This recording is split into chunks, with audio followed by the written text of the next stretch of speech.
Job లేక ఇబ్బంది పడుతున్నారా? అయితే మెడికల్ కోడింగ్ మీకు మంచి ఆప్షన్. వెంటనే కాల్ చేసి కోర్సులో జాయిన్ అవ్వండి.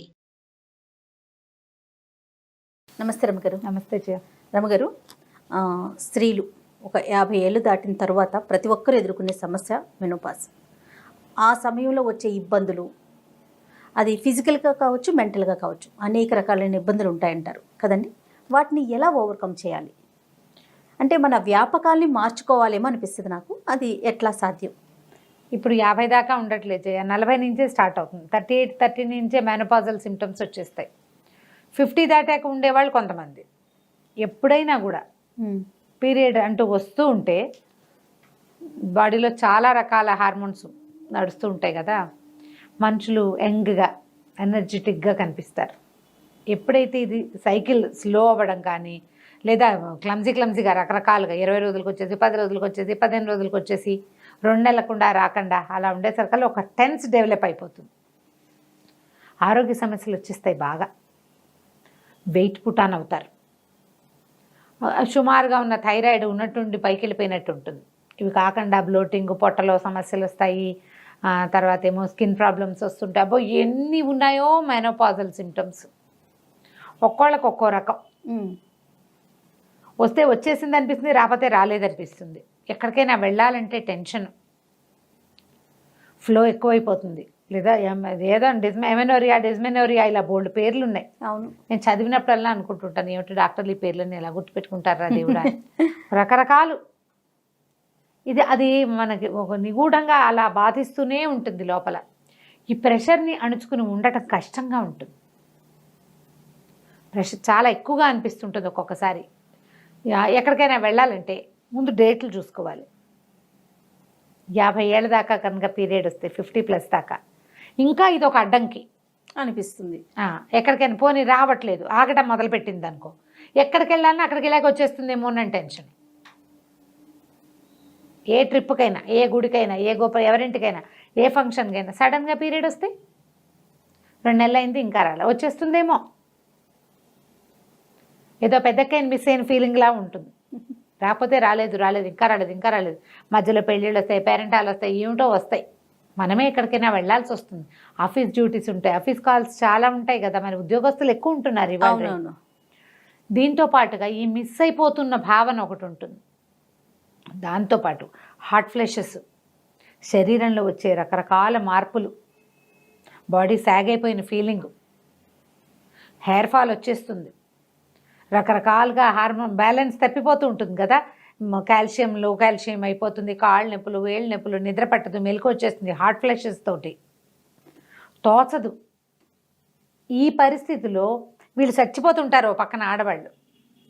సరిగ్గా ఇది 40 నుంచి 50 లోపు, 50 ఏజ్లో ఉన్న వాళ్ళకి పిల్లల సెటిల్మెంట్లు, పిల్లల చదువులు, ఆడపిల్లల పెళ్ళిళ్ళు, మగపిల్లల సెటిల్మెంట్లు, అమ్మాయిల పురుళ్ళు, భర్తలు కూడా ఇప్పుడు వీళ్ళకంటే పెద్దవాళ్ళు అయి ఉంటారు కదా, వాళ్ళ తాలూకు ఏమంటారంటే పెద్దతనపు నడి వయసు ఇబ్బందులు, వాళ్ళ వల్ల వచ్చే ప్రెషర్లు, ఏమైనా ఆర్థికమైన సమస్యలు, చుట్టాల్లో ఏవో ప్రాబ్లమ్స్, అవన్నీ కలిసి ఈ మోయలేని బరువులాగా అసలే కుంగిపోతున్న వీళ్ళ నెత్తి మీద స్కైలాబ్ అది ఏదో పడుతుందని వాళ్ళు మన చిన్నప్పుడు అది వచ్చి వీళ్ళ నెత్తి మీద పడ్డట్టు ఉంటుంది.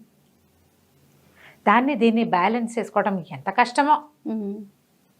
లేచకపోదాం అనిపిస్తుంది, ఎప్పటికప్పుడు పారిపోవాలి ఇక్కడి నుంచి అనిపిస్తుంది. పారిపోయి అక్కడేం సుఖంగా ఉండదు, ఎంతసేపు దీని మీదే తాపత్రయంగా ఉంటుంది. ఇంట్లో ఉండలేరు, పడుకోలేరు, కూర్చోలేరు. ఏదైనా ఎక్సర్సైజ్ చేద్దాం, ఏదైనా చేద్దామంటే శరీరం సహకరించదు. వీటితో పాటు దిగులు, కుంగుబాటు. ఆ దిగులు ఎందుకో తెలీదు, ఆ కుంగుబాటు ఎందుకో అర్థం కాదు. ఇవాళ రేపు ఈ సమస్య విపరీతంగా ఉంది. నేను కూడా అందుకు మినహాయింపు కాదు. బ్రైట్గా ఉండి, యాక్టివ్గా ఉండి, రకరకాల పనులు చేసేసి అన్నీ తెలిసిన వాళ్ళు కూడా దీనికి దొరికిపోతారు. ఫ్యామిలీ సపోర్ట్ బాగా అవసరం చేయాలి. ఆడపిల్లలు ఉన్న వాళ్ళకి కొంచెం ప్లస్, కూతుళ్ళకి తల్లులు ఎదుర్కొంటున్న ఈ సమస్య ఏమిటో అర్థమవుతుంది. ఆడపిల్లలు లేకపోయినా, ఆడపిల్లల తల్లులు కానీ అత్తగారులు ఉన్నా భలే ప్రెషరు. మగపిల్లలకి ఏమి ఈ కష్టాన్ని చెప్పుకోలేం. ఈ హార్ట్ ఫ్లెషెస్, ఈ నిద్ర పట్టకపోవటము, ఈ తోచంతనము మగవాళ్ళకి అర్థం కావు, కానీ మొగుళ్ళకి అర్థం అవ్వాలి. మగ పిల్లలకు అర్థం కాదు, వాళ్ళు ఆ పరిస్థితులు చూడరు కాబట్టి. కానీ ముందు నుంచి మన తాలూకు పీరియడ్ సైకిల్ దాని ప్రెషర్లు మనం ఎంత అనుభవిస్తామో దాని ప్రభావానికి కొంత లోనై ఉంటారు కదా భర్తలు. వాళ్ళు అర్థం చేసుకుంటే, వాళ్ళు కొంచెం సపోర్ట్ చేస్తే, దాంతోపాటు మిమ్మల్ని మీరు బాగా సపోర్ట్ చేసుకుని ముందుకెళ్ళిపోతారు. చెప్పాలి, దీని మీద మాట్లాడండి. ఇలా ఈ సమయంలో వచ్చేటువంటి రకరకాల మానసిక సమస్యల్ని మనం ఎవరి ముందైనా పెట్టేయాలి. అవతల వాళ్ళు మనని అర్థం చేసుకునే వాళ్ళైతే ఇంకా బాగుంటుంది. ఆటే అర్థం చేసుకోకపోయినా నాకు తిక్కగా ఉంది, నువ్వు అనవసరంగా విసిగించద్దు అని చెప్పగలగాలి. కొంతమంది వినరు, వినిపించుకోరు, ఇది అందరికీ వచ్చేదే అంటారు. అలా అంటారు వీళ్ళేది. ప్రెగ్నెన్సీ లాగానే మేనపాజ్ ఎవరిది వాళ్ళదే. ఏ ప్రెగ్నెన్సీకి ఆ ప్రెగ్నెన్సీ లాగానే అవునవును, మెనపాజ్ కూడా ఖచ్చితంగా ఎవరి సిమ్టమ్స్ వాళ్ళవి. మెనపాజ్ సార్వజనీనమైనది, అందరికీ వస్తుంది. కానీ అందులో ఉండే ఆ సిమ్టమ్స్ మారుతాయి. భార్యలు ఈ ఏజ్ వచ్చాక వాళ్ళు విసగటగా ఉంటున్నా, ఇదివరకట్లాగా పని చేయలేకపోతున్నా, ఏదైనా బాధపడుతున్నట్టుగా ఊరికే అన్నిటికీ ఏడుస్తారు, ప్రతిదానికి ఏడుస్తుంటారు, కుంగిపోతారు, భయపడతారు. పిల్లలు ఎక్కడికైనా వెళ్తే టెన్షన్, ప్రెషర్ ఫీల్ అయిపోతూ ఉంటారు. వీళ్ళని ఒకసారి ఒక గైనకాలజిస్ట్ దగ్గరికి చూడాలి, తీసుకెళ్ళాలి, మాట్లాడించాలి. ఇదంతా సహజమైందని, ఇక్కడ ఇలాగే ఉంటుందని వాళ్ళకి అర్థం అవ్వాలి. అర్థమైతే అర్థం చేసుకుని తెలివిగల వాళ్ళు ఉంటారు చూడు కొంతమంది, మనమే దూకాలన్నమాట కార్యరంగంలోకి. నాలాగా నేను నా ఇబ్బందిని నేను అధిగమించడానికి ట్రై చేస్తూ ఉంటా. అవునవును, లేదా అక్కయ్యలతో ఏదో మాట్లాడుకుంటా చెప్పి ఓపెన్ అప్ అయ్యాక కొంచెం ప్రెషర్ తీరిపోతుంది. అవునవును, ఇది కరెక్ట్ అండి. ఓపెన్ అయితే ప్రెషర్ తీరుతుంది. మనం మాట్లాడుకున్నాం అనుకో, అవకాశం లేకపోతే పాప ఇబ్బంది పడతారు. మీతో మీరు మాట్లాడుకోండి. రైట్. అసలు ఏమిటి, నా సమస్య ఏంటి, నాకేం భయంగా ఉంది. దీంతో పాటుగా ఫెమినిటీని కోల్పోతున్నామన్న ఒక ఫీల్ లోపల ఉంటుంది. భర్తలతో తేడా వస్తుందని భయపడతారు, అది కూడా ఒక ప్రాబ్లం వస్తుంది కొంతమందికి. దీన్ని అధిగమించాలంటే ముందు మనని మనం యాక్టివ్గా ఉంచుకోవాలి, మోటివేటెడ్గా ఉంచుకోవాలి. మనకు మనమే మోటివేట్ చేసుకోవాలి ఎప్పుడు. ఏం లేదు, ఇదంతా సహజం, పెద్దకైనా మిస్ అవుతున్నామని కాదు అని అనుకోకూడదు. జాగ్రత్తగా చేయాలి. ఇప్పుడే మీకోసం మీరు తింటాం, మీకోసం మీరు నడవటం, ప్రజల కోసం, జనాల కోసం, వాళ్ళు ఎవరినో మెప్పించడానికి ఏం చేయొద్దు. మిమ్మల్ని మీరు మెప్పించుకోండి, శవాష్ అనుకుంటుండండి ఎప్పటికప్పుడు, నేను చాలా బాగా చేశాను. బలవంతంగా అయినా రోజుకు ఒక కొత్త పని పెట్టుకోండి. ఓపిక తెచ్చుకో, ట్రై చేయాలి. ట్రై చేస్తేనే, ఎందుకంటే ఈ సముద్రాన్ని ఒక్కసారి దాటేస్తే ఒక గంతులో దాటగలుగుతాం.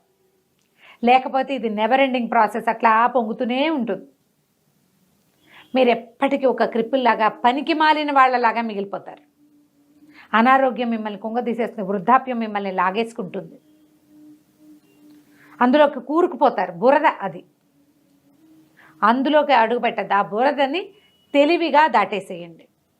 ఇది చాలా సహజమైంది, ఇది పోతుంది, హాయిగా ఉంటాము, ఈ గోల ఉండదు. 1-2 ఏళ్ళు మాత్రం చాలా ఇబ్బంది పెడుతుంది. ఎప్పుడు వస్తుందో తెలీదు, ఎలా వస్తుందో తెలీదు, ఎక్కడికైనా వెళ్తే వచ్చేస్తుందేమోనని భయం ఉంటుంది. ఎప్పుడు కాషియస్గా ఉండండి, వచ్చేస్తుంది. ఏమైనా సరే నేను మానేను, ఏది మాను, నేను ప్రయాణాలు మానుకోను, పెళ్ళిళ్ళు మానుకోను, ఫంక్షన్ ఏది దానికోసం మానేస్తే అది రాదు, ఇవి మానేస్తాము, దిగులు అయితే అవుతుంది. ఏమవుతుంది కాదు కూడా, అప్పుడే అక్కడి నుంచి తిరిగి వచ్చేస్తా. ఈ తెగింపు గనక వస్తే, ఇదంతా మన అమ్మ మన అక్క అందరూ చూసిందే. అవును, ఏం కొత్తది కాదు. ఎర్లీ ప్రెగ్నెన్సీలో ఎలా దిగులు భయాలు ఉంటాయి, ప్రెగ్నెన్సీలో కూడా భయాలు ఉంటాయి చూడు, మెనోపాజ్లో కూడా అలాంటి భయాలు వస్తాయి. ఫస్ట్ ప్రెగ్నెన్సీకి చాలా భయాలు ఉంటాయి. అలాగే ఇందులో కూడా ఉంటాయి. చెప్పుకోలేనితనం, సిగ్గుగా ఉంటుంది, ఎవరితో చెప్తామనిపిస్తుంది. ఓపెన్గా చెప్పేసేయండి. డాక్టర్ని చూడండి. మీ ఆయన తీసుకెళ్ళకపోతే మగవాళ్ళే చూడాలన్నారు, రమ్మగారు వాడు చేయట్లేదు అనుకోకండి, వాళ్ళు రాకపోతే పోయారు, మన దాన్ని మనం పోదాం డాక్టర్ దగ్గరికి. ఒకసారి వెళ్ళి ఇలా ఉందంటే ఏవైనా చిన్నవి సలహాలు చెప్తారు, మందులు ఏమైనా వాడిస్తారు. మీకు ఏమైనా B12 అవి లోపాలు ఉన్నాయా, ఏమైనా ఈ విటమిన్ తగ్గిపోయిందా, ఈ విటమిన్ ఇస్తారేమో. మరి ఈ విటమిన్ కాదు, ఇంకోటి ఉంది కదా, విటమిన్ డి, అవి ఏమైనా సప్లిమెంట్స్ ఇస్తారు. అవి వేసుకునేసరికి మళ్ళీ కొంచెం పుంజుకుంటారు. ముందు డాక్టర్ దగ్గరికి వెళ్తే అదొక ధైర్యం. వాళ్ళు ఏదో చెప్తారు 4 మంచి మాటలు, ఏమైనా కౌన్సిలింగ్ అవసరమైతే వాళ్ళే చేస్తారు. కొంచెం మంచి ఫ్రెండ్లీగా మాట్లాడే డాక్టర్ని మాత్రం సెలెక్ట్ చేసుకోండి. కట్టే కొట్టే తెచ్చేని మాట్లాడే డాక్టర్ దగ్గరికి వెళ్ళకండి. ఈ విషయంలో కొంచెం ఎలాబరేట్గా, నాకు మళ్ళీ పావుగంట మాట్లాడాలి, 1 మినిట్ అవకాశం ఇస్తే 15 మినిట్స్ మాట్లాడే వాళ్ళు ఉంటారు, వాళ్ళని చూడండి. వాళ్ళు మిమ్మల్ని ఈ సముద్రంలో నుంచి బయటపడేయడానికి పెద్ద షిప్గా పరిణమిస్తారు. కావాలి అట్లాంటి వాళ్ళు. రైట్. ఒకసారి దాని మించి దూకేశాక తర్వాత ఏమీ ఉండదు. అనారోగ్యాలు ఏవో కొంచెం ఏజింగ్ ఎలాగో ఉంటుంది కదా. ఏజ్ని మనసుతోటి జయించండి మొదట. మనకంటే పెద్దవాళ్ళు యూట్యూబ్లో ఎంతమంది ఉన్నారు, అమ్మమ్మలు బ్రహ్మాండంగా చేసేస్తున్న వాళ్ళు. వాళ్ళందరినీ చూడండి, మోటివేట్ అవ్వండి. మన క్లాస్మేటే చక్కగా చెంగమని అన్ని చోట్లకి వెళ్ళిపోతుంది, మోటివేట్ అవ్వండి. అట్లా ఎవరైనా మనకంటే బెటర్గా చేస్తున్నారనిపిస్తే వాళ్ళని చూసి మోటివేట్ అయ్యి ఈ కష్టాన్ని ధైర్యంగా సాహసోపేతంగా దాటేసేయండి. డాక్టర్ని మాత్రం తప్పకుండా చూడాలి. రైట్ రమ్మ గారు, నమస్తే. నమస్తే.